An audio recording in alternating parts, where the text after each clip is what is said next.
Hadith 1123. Anas, may Allah be pleased with him, reported, I saw the principal companions of the Messenger of Allah sallallahu alaihi wasallam rushing to the pillars to perform 2 rak'ah prayers behind them before the Maghrib prayer, Al-Bukhari. Right. So this hadith tells us that the companions of the Prophet of Allah, these are the senior ones, kibar, that they used to come to the pillars of the masjid. So the masjid has got pillars, but does that mean that it is from the sunnah to have pillars in the masjid? No, it's not. The pillars of the masjid is because they can't build a masjid. You want to build them, Ahmad, to put them inside? Yeah, but it's a responsibility to make them quiet, please. So the sunnah here is that Prophet of Allah ﷺ, he forbade us from cutting off the rows. And the rows is to be intact. So you always come to a complete row. And those pillars definitely, they break off the rows. So if you think that when I build a masjid, it's from the sunnah to have pillars, because the companions in the time of the Prophet of Allah, they would come to the pillars and offer their prayers, which is the voluntary prayer, then you're wrong. Because they had no option except for doing this. If they had an option, they would never have a pillar. But now, as our Sheikh Al-Albani says, rahimahullah, that the engineers are so good that they are able to stretch the masjid so wide without a single pillar, with those bridges they do in the ceilings and all of that. We call it al-Jisr-us-Saqit in Arabic, which is the bridge which is popping out. It's like this one. Can you see it? Popping out from the ceiling. Now, if that one is much stronger, these pillars will be finished. These pillars will be gone. If this one, like more thicker, the engineers will be able to calculate that, then these pillars will be removed. And when they have the removal of these pillars, it makes a wider masjid. People will be able to pray without rows breaking. Alhamdulillah, in our masjid, we make it as much as possible, not to break the rows, but you're going to find it difficult to pray behind it, unless it's a short guy. So we want the masjid to have rows which are continuous, not broken rows. That's the sunnah. Now, which sunnah that the companions, they go to the pillars when we know that the Prophet of Allah, he said, the best of the prayer is going to come later on. The best of the prayer of the person is at his house, except for his obligatory. So these companions, they're not praying obligatory. So how come they are contradicting the command of the Prophet of Allah, or the Prophet's wording when he said it's better to pray your sunnah at home? This is, ya Ikhwani, the sunnah, which is definitely, it's not the one after Maghrib, it's before Maghrib. And between Maghrib and the obligatory, the adhan of the Maghrib, the obligatory prayer, a very, very short time. It's impossible for them to be in basically in the house and to hear the adhan and to pray sunnah in the house and then come to the masjid and join the first takbirah of the ihram. It's impossible. So that's why in the Maghrib, usually short time, people will come even before the adhan of the Maghrib. And then they will be able to offer 2 rak'ah. This 2 rak'ah could be 2 rak'ah of Tahiyat al-Masjid. Now you've learned something which is a sunnah of the Maghrib. So I could combine, if I don't have to pray except for 2 rak'ah, that is, combine 2 intentions together. Intention of the 2 sunnah before Maghrib and also the 2 sunnah of the Tahiyat al-Masjid. And I could combine a 3rd one if I just made a wudu. That is, that's 2 sunnah of the wudu. But remember, the strongest of all of these 3, which is Sunnat al-Maghrib, Sunnat al-Wudu, and Tahiyat al-Masjid, is Tahiyat al-Masjid. So Tahiyat al-Masjid is your main intention, to add to it, one with it as well, the intention of Sunnat al-Maghrib and the Sunnah of the Wudu. So the companions now will come to the pillar, يَبْتَدِرُونَ السَّوَارِ. So they come, why they want to go to the pillars? Why not just pray in the middle? Is that the pillar is nice to pray behind it? No, it's not. It's because they want a sutra. And basically, praying to the sutra is one of these things that the people, they don't know. It is compulsory. لا تصلي إلا إلى sutra. You don't pray except to a sutra, whether it's obligatory or whether it's voluntary. But if you are in jama'ah, then the sutra, if the imam, is sutra for the people behind. There is no need for sutra if you're praying in a jama'ah. The imam will be your sutra, even if you are a person who had come to the prayer missing 1 or 2 or 3 rak'ah. As soon as the imam is finished, still he's holding his sutra to you. So you don't have to, move. unless you are blocking a path of the people to the exit door or something like this. But remember that your sutra of the Imam is still holding even after he had finished, because you've joined the prayer and the Imam, when he finished, his sutra holds. What's the proof for this? Well, the proof for this, that you are still with the Jama'ah. If you remember, number one proof, that if the person is a traveler, he prays 2 rak'ah, if he caught anything from the prayer of the Jama'ah, of a resident, he has to be what? Doing what? Resident. So he had carried the law of the residential, even though he just joined a bit of the prayer of the Jama'ah. So that also makes it that he will carry the rules, what covers that obligatory, which is the sutra of the Imam. And also the second proof, and a stronger one, which is the companions, some of them used to come late. And if the person comes late, remember, it's not just one or two, it could be a full row following by another row. And if the Imam's sutra does not hold after he finishes, those are the ones who missed, a couple of rak'ahs or a rak'ah.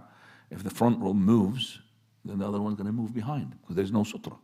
But if the sutra holds, they don't know what is to move. And if the ones who are in the first row, for example, let's say they were late, as soon as the Imam is finished, they started jumping now in the front, which is not correct. It would be like a market. It look like an army moving in the masjid. It's not right. We're not talking about your masjid here. We're talking about big masajid. Imagine the haram. And they have to follow the sutra now. Then people who had finished with the Imam, they left, and these people start now running where? To find a sutra, and the one behind him running behind him to find a sutra. So there was not really something like of this being narrated to us at the time of the Prophet. So these two proofs tells us that the sutra of the Imam holds to the person who had missed 1 or 2 rak'ah. You don't have to move unless, as I said, you're blocking the path of the people. So this is to show that it is compulsory to pray to the sutra. It's not to look for a pillar. So if you are next to a wall, no problem. And I like this masajid who has this reading Quranic thing. Do we have them here? One, you have them? Yeah, like these things. Yeah, no, maybe it's a bit shorter, but if we make it, can you just give it to me, please? Right. Now, I'm just, Shakil is watching as well. He might just, inshallah, adopt this. So we have enough this for the children. Can you see that? This is for desk. This way, it's not going to be high enough for a sutra. But if you put it this way, it's going to be high enough for a sutra. What I'm saying this is that because the people tends to pray on the lines of the row. If I was a person who was being in charge of this masjid before we had this decorated carpet, did you notice that the decoration has to match the wall decoration? Have you noticed that? I mean, the person who's done this, what is he doing? It's a Salafi masjid, this is for Sufi masjid. Like you see that little line there? Exactly to match the wall. These are the people, we are the ones to be farthest away from implementing this. But I was not in charge of the masjid. I tried to do as much as I can. If you remember, there was a decorative here. We demolished it. Okay, we demolished it. We don't want that one. So this carpet, okay, now it's actually, when it's, for a disadvantage of it, because of the lines, people tend to, even when they sit for the class, they sit on the lines. They don't sit like you, they sit on the lines. They think they're praying. We were in a class. From the disadvantage of it as well, that the people, when they come to offer the 2 sunnah before the prayer, they offer it on the lines when they are too far away from where? From the sutra, from the wall. That's the problem. So to resolve this, I used to do this in Jordan. If we have enough of this, we could just make a little bit of space, and I used to do it in High Wycombe. And I line up this there. Can I just have 1 or 2? I'll tell you what. Can I just have a demonstration for this? The camera as well will be.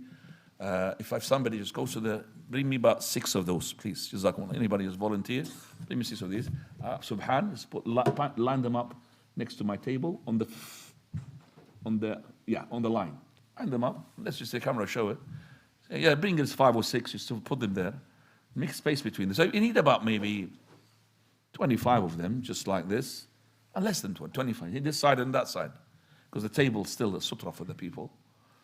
Okay, so if you line them up this way, so that is good thing for those people who are praying in the middle of nowhere, praying to air. Air is a sutra. So we have a sutra for them. We're going to give it to you. Yours, we're not going to take it. Hang on a second. Let me just see it. The table is sutra as long as this cloth goes all the way down. But the legs is sutra. But if this, is it down all the way? How far? Huh? Halfway? Okay. Let me get a sutra. Inshallah, permanent. Go.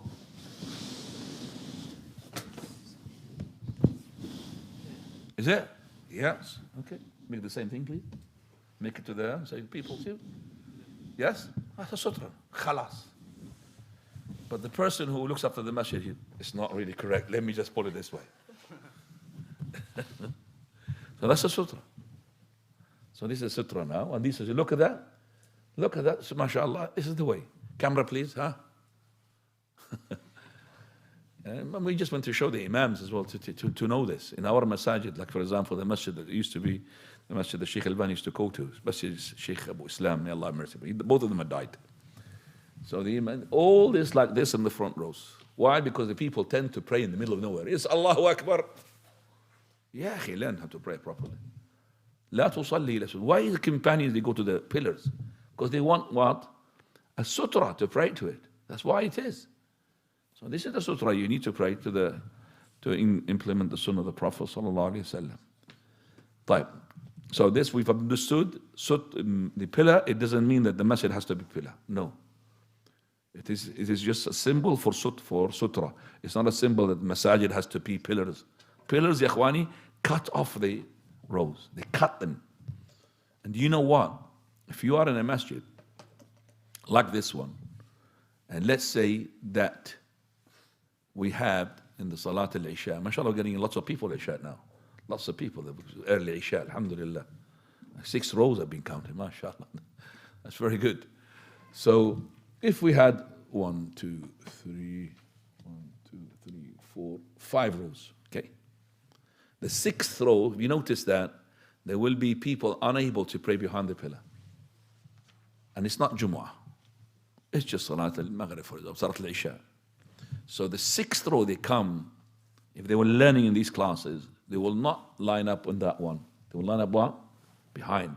Because they know it's going to be filling up between the 2 pillars, and then the one who is going to be behind the pillar has got no space.